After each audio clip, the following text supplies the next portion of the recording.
Eu vou relembrar primeiro o que vimos na última semana e vou dar mais um passo em direção à aplicação desse texto. 1 João 9, pode ficar assentado como está. A palavra de Deus diz assim: se confessarmos os nossos pecados, Ele é fiel e justo para nos perdoar os pecados e nos purificar de toda injustiça. Pai, Tua palavra está aberta diante de nossos olhos.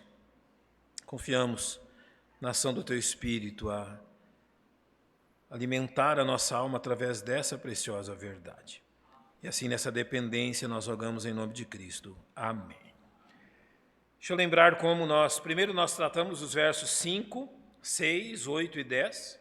Vocês lembram disso? Falando dos empecilhos à nossa comunhão com Deus, o pecado como um empecilho à comunhão com Deus. Você pode rever essa parte do estudo na nossa página no YouTube. Na última semana nós tratamos da primeira parte do verso 7, e eu dividi assim os versos 7 e 9. Duas coisas que nós precisamos fazer e duas coisas que Deus faz. Quais são as duas coisas sobre nossa responsabilidade? Verso 7, mas se andarmos na luz, como Ele na luz está. Verso 9, se confessarmos os nossos pecados. Esta é a nossa porção. Qual a porção da graça de Deus? Verso 7. E o sangue de Jesus Cristo, seu Filho, nos purifica de todo o pecado. Verso 9. Ele é fiel e justo para nos perdoar os pecados e nos purificar de toda injustiça. Na primeira parte do verso 7, se andarmos na luz, eu procurei explicar aos irmãos que andar na luz é o resultado da salvação. Ou seja, quando nós viemos, cremos em Cristo, Deus nos colocou neste caminho. Paulo vai dizer aos Colossenses que Ele nos transportou do império das trevas para o reino do Filho do seu amor. Isso é um exemplo. Ele nos tirou debaixo da autoridade de Satanás e agora nós andamos debaixo da luz de Cristo. Um segundo exemplo, em Mateus 7, Jesus diz assim, que espaçoso é o caminho que conduz aonde? A perdição. Mas apertado é o caminho que conduz para a vida. Nós um dia andávamos em um espaçoso caminho que conduz à perdição eterna e há muitos que andavam conosco nesse caminho. Tínhamos abundante companhia, mas agora nós andamos num caminho estreito. E esse caminho estreito nos conduz aonde? A Deus. É um caminho difícil, é um caminho desafiador, mas é o melhor dos caminhos. E o exemplo de andarmos na luz é exatamente este caminho.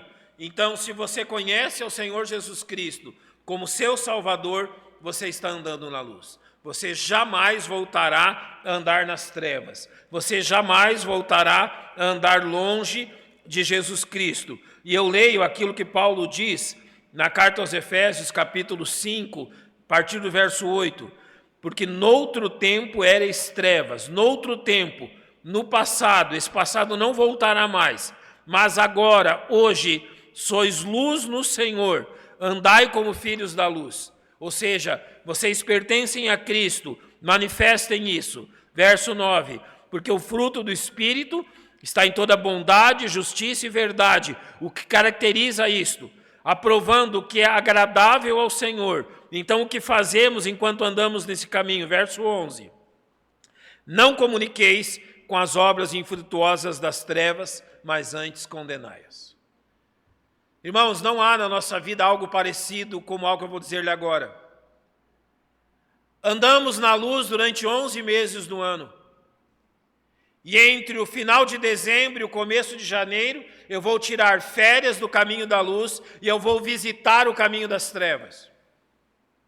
Eu vou, então, apenas uma curta visita, uma visita anual, aonde eu vou rever os velhos amigos, rever as velhas práticas, relembrar do passado, antes de eu conhecer a Cristo, e relembrar de quem um dia eu fui. Crentes não tomam férias no reino das trevas. Você foi chamado permanentemente ao reino da luz. E você não pode desviar-se dele. Agora, aquilo que nós vemos no verso 9, no princípio do verso 9 de 1 João 1, se confessarmos os nossos pecados. Você sabe o que é causa e consequência. Você sabe que as coisas acontecem porque elas são resultado de algo. O que o princípio do verso 9 está dizendo? Ele está realmente demonstrando uma consequência. E a causa está no verso 7. Qual é a causa? Andarmos na luz. E ao andarmos na luz, irmãos, o que ocorre conosco? É muito fácil você não ser humilhado pelos seus pecados. É muito fácil você realmente não ter o peso dos pecados.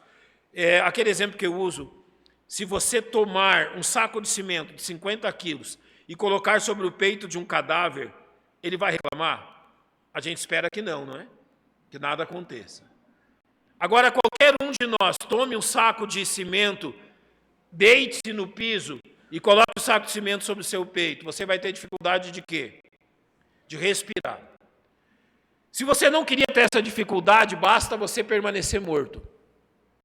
Porque desde o dia em que você veio andar na luz, os seus pecados começaram a ter consequências sobre a sua vida. Desde o dia em que você conheceu Jesus Cristo, muitas coisas mudaram. Até aquele dia, Satanás não era seu inimigo, ele era o seu Senhor. Mas desde o momento que você conheceu a Jesus Cristo, no segundo seguinte, Satanás passa a ser o pior dos seus inimigos. Até aquele segundo onde você creu em Jesus Cristo, este mundo era amigável a você. Mas desde aquele instante que você creu em Jesus Cristo, este mundo passou a não ser mais o seu lugar. Você está aqui, mas você não é daqui. Você é um peregrino e forasteiro. Antes de conhecer a Jesus Cristo, você estava morto em seus delitos e pecados. Mas no dia em que você conheceu a Jesus como seu Salvador, agora você está vivo para Deus. Agora você sente o peso dos seus pecados. Qual é a consequência disso? A consequência de andarmos na luz é que nós nos tornamos realmente sensíveis e nós nos tornamos cônscios da presença do pecado na nossa vida. Aquilo que antes não tinha nenhuma importância, aquilo que antes não fazia nenhuma diferença, aquilo que antes tanto fez quanto faz, aquilo que antes realmente não me machucava em nada, agora passou a ser o principal problema na minha vida. O pecado agora mostrou-se como um inimigo terrível para mim. Ele está me espetando, ele está me machucando, ele está causando em mim, na minha vida, coisas que eu nunca imaginei que ele causasse. Eu estou provando do peso do pecado. Agora, qual é a consequência? O que se espera daquele que anda na luz? Que confesse os seus pecados. A causa é andarmos na luz. A consequência, confessarmos os nossos pecados. Se espera de todos aqueles que andam na luz que vivam em constante confissão de pecados. Eu vou usar alguns exemplos para que nós notemos o que o pecado causa e aquilo que então é necessário para nós. E eu vou usar a vida do rei Davi. Salmo 51, verso 3, você conhece bem. Davi diz assim: porque eu conheço as minhas transgressões e o meu pecado está sempre diante de mim. Ele literalmente diz: eu sei muito bem qual é o problema. Eu estou cônscio da minha dificuldade. O meu pecado está sempre diante de mim. No Salmo 38, ele vai falar das consequências disso ao dizer: estou encurvado, estou muito abatido, ando lamentando todo dia. O que aconteceu com Davi ali? Ele permitiu que o pecado adentrasse na sua vida, através do adultério com Batseba, e ele não somente permitiu que o pecado adentrasse, mas ele permitiu que o pecado habitasse ali. Agora o pecado tornou-se algo escondido no coração dele. Ele não somente cometeu o pecado, mas ele agiu como se nada tivesse acontecido. Você anda na luz, não tem como fazer isso. Você conhece a Jesus Cristo. É absolutamente impossível fazer de conta que nada aconteceu. você conhece, Jesus é o seu Salvador, você foi transformado numa nova criatura, é impossível uma nova criatura tratar o pecado assim. Deus teve que começar a chamar a atenção de Davi. Salmo 32, são muitos salmos que tratam disso, verso 3. Quando eu guardei silêncio, envelheceram os meus ossos pelo meu bramido todo dia. Isso começou na mente dele, no coração dele, mas agora está chegando realmente no corpo dele. O Salmo 38 vai repetir o mesmo quando diz: não há coisa sã na minha carne por causa da tua cólera, nem há paz em meus ossos por causa do quê? Do meu pecado. Davi teve que aprender do pior jeito, que aquele que anda na luz simplesmente não pode guardar o pecado dentro do seu coração e imaginar que isso não vai ter efeito. Você está vivo em Jesus Cristo. E agora o pecado encoberto, o pecado não confessado, começam a ter consequências na sua vida. Consequências na mente, consequências no coração e consequências físicas. Aquilo que na ciência se chama de pecados psicossomáticos. Soma é corpo. Isso começa a ter reflexo no corpo. Por exemplo, a ansiedade. A ansiedade não age apenas na mente. Ela vai ter reflexos físicos. Muitas outras questões que nós enfrentamos são assim também, assim como o pecado. Ele disse que não há paz nos meus ossos. No Salmo 38, verso 5, ele diz que as minhas feridas se tornaram infectadas e purulentas. Literalmente aqui ele chegou a um ponto onde as defesas físicas do corpo dele contra infecções já estavam enfraquecendo. Isso é uma consequência também. O verso 38 verso 10 do capítulo 38 diz: o meu coração dá voltas. Você, diante de uma circunstância que te perturbou, já sentiu uma certa tonteira? Você perde o equilíbrio. Davi está descrevendo isto. E ele vai descrever no Salmo 32, versos 3 e 4, a razão disso. Quando eu guardei silêncio, envelheceram os meus ossos pelo meu bramido todo dia. Verso 4. Porque de dia e de noite a tua mão pesava sobre mim. Agora ele diz: olha, eu sei o que está acontecendo comigo. Eu ando na luz. E ao andar na luz, eu permiti que o pecado ocupasse um lugar na minha vida que ele não pode ocupar. Aconteceu um ato pecaminoso. Eu adulterei e depois eu fui responsável pela morte de um homem. Eu escondi isso com mentiras. Eu escondi isso com engano. E eu deixei isso tudo num quartinho do fundo, pensando que ninguém abriria aquela porta. Mas Deus foi lá, arrancou todas as chaves que eu coloquei. Todas as tramelas que tinham, Deus arrancou uma por uma. Deus abriu a porta e a luz entrou e mostrou tudo que tinha lá dentro. Isso é andar na luz. Quando nós andamos na luz, a consequência clara de andarmos na luz é a confissão de pecados. E para que isso realmente não seja esquecido, em 1 Coríntios 11, 30, Paulo vai dizer aos irmãos em Corinto: por causa disso, ou seja, de não realmente confessarem os seus pecados, há entre vós muitos fracos, doentes e muitos que dormem. Fracos aqui é o primeiro estágio da disciplina de Deus para que isso aconteça, a fraqueza espiritual. Quando a fraqueza espiritual não foi suficiente para quebrantar o nosso orgulho, para que nós confessássemos os nossos pecados, Deus pode enviar doença física, tanto em nós quanto naqueles que amamos. E se isso ainda não tem solução, dormem a morte física. E eu sempre digo aos irmãos nesse ponto: nem todos os crentes que morrem porque Deus os está disciplinando por causa do pecado, mas mais crentes morrem pela disciplina do pecado do que nós imaginamos. Ao observarmos tudo isso, a única resposta que nós temos é se confessarmos os nossos pecados. É a consequência de conhecermos Deus. Esse se ele pressupõe que algo está acontecendo, que uma questão precisa ser literalmente deixada, citada. E João está dizendo e concordando exatamente com aquilo que ele diz em 1 João 2,1. Meus filhinhos, estas coisas vos escrevo para que não pequeis. E se alguém pecar, há solução em Cristo. Se nós pecarmos, Deus quer claramente que façamos algo. E esse fazer algo é confessarmos. Literalmente, confessar, homologar, declarar a mesma coisa que outra pessoa, admitir a veracidade de uma acusação.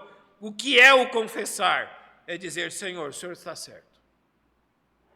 Tem uma coisa aqui que não devia estar aqui.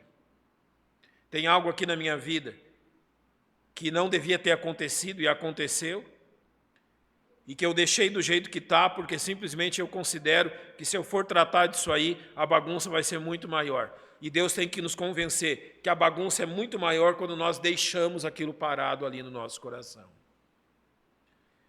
Quando nós fazemos isso, a palavra de Deus concorda conosco, por exemplo, em Números, capítulo 5, é falado aos filhos de Israel: quando homem ou mulher fizer alguma coisa de todos os pecados humanos, transgredindo contra o Senhor, tal alma culpada é. Então ele diz a solução: e confessará o seu pecado que cometeu. João Batista disse o mesmo em Mateus 3, quando ele diz assim: então ia ter com ele Jerusalém, toda a Judéia e toda a província adjacente ao Jordão, e eram por ele batizados no rio Jordão, confessando os seus pecados. A pergunta que eu quero responder aqui é a seguinte: e não dá para fazer tudo isso sem confessar pecados?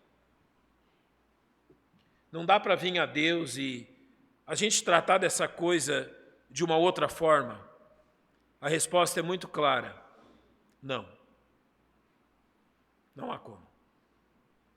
No Salmo 32, verso 5, Davi diz: confessei-te o meu pecado, a minha maldade não encobri, dizia eu, confessarei ao Senhor as minhas transgressões. Por que não dá para fazer isso sem confessar pecados? Por duas razões. A primeira, que se nós não confessarmos os nossos pecados, nós estamos dizendo que Deus é mentiroso. Nós estamos dizendo assim: Deus, não é do jeito que o Senhor está dizendo. E confessar os pecados é dizer: Deus, sim, é exatamente como o Senhor tem dito que são. Além disso, o não confessar pecados não torna apenas Deus mentiroso, mas torna a nós hipócritas. Olha o que Tiago diz em Tiago 5,16: confessai as vossas culpas a quem? Uns aos outros. Torna-nos hipócritas no sentido que nós não estamos realmente vivendo uns com os outros como verdadeiramente nós somos. Irmãos, eu costumo dizer aos irmãos que se os irmãos me conhecessem verdadeiramente, não me suportariam. Isso é verdade a todos nós. Confessar os pecados aos outros é dizer: sim, tudo que a Bíblia está dizendo a respeito de mim é verdade. Eu não sou essa pessoa que eu tento mostrar para vocês. Jesus chamou a atenção disso em Mateus 18:17, ao dizer a pessoas que não querem confessar os seus pecados, ao dizer: e se não escutar, diz-o à igreja, e se também não escutar a igreja, faz o quê? Trata-o como um gentil e publicano, como alguém que não está andando na luz. Mas para terminar, confessar o quê? O que você faz quando confessa pecados? Davi disse no Salmo 32:5, porque eu conheço as minhas transgressões, literalmente eu estou ciente dos meus pecados. Eu consigo chamá-los pelo nome, eu consigo chamá-los pela qualidade deles, por aquilo que ocorreu. Salmo 51:3, Davi repete: porque eu conheço as minhas transgressões, não é a transgressão dos outros. Eu conheço as transgressões de todos os outros do meu reino. Davi diz: não é isso que está me interessando no momento. Eu conheço as minhas. Quais os pecados que você confessa? Eu confesso os meus. Você confessa os seus. Agora, tenha cuidado com duas coisas. Ao confessar os seus pecados ao Senhor, tenha cuidado com confissões abstratas. Senhor, perdoa a multidão dos meus pecados. Eu entendo quando algum crente ora assim. Não se sinta mal. Mas isso não é o tipo de confissão que a Bíblia manda. Multidão do quê? Multidão aonde? O quê? Realmente, especificamente, o que você está confessando? Quando nós confessamos a Deus nossos pecados, nós somos específicos e nós chamamos o pecado pelo nome. Você anda na luz? Se você anda na luz de Cristo, você tem que ter uma vida marcada pela confissão de pecados. Você já pecou hoje? Você já confessou hoje? Às vezes você quer saber porque a sua vida espiritual simplesmente não anda para lado nenhum. Por que você não cresce? Eu estou cada dia com menos vontade de ir na igreja. Eu chego em casa, não tenho vontade de orar. Ler a Bíblia, nunca tenho vontade. E você não consegue entender porque tudo isso ocorre. Você está sendo desobediente àquilo que a Bíblia manda. Se confessarmos os nossos pecados. A confissão de pecados precisa ser algo constante, diário, uma análise profunda do nosso coração, a fim de que esse andar na luz realmente tenha fruto. Eu termino dizendo, o que Deus espera de mim e de você nisto? Que confessemos os nossos pecados. A Ele e, se necessário for, também aos demais. Que Deus abençoe essa porção da sua palavra ao nosso coração. Vamos orar. Obrigado, Pai, pela instrução tão clara de João, pela verdade tão clara à nossa vida. O pecado mancha a nossa comunhão com o Senhor. O pecado mancha a tão grande salvação que o Senhor nos deu. O pecado mancha o nosso testemunho cristão e mancha a igreja a que pertencemos.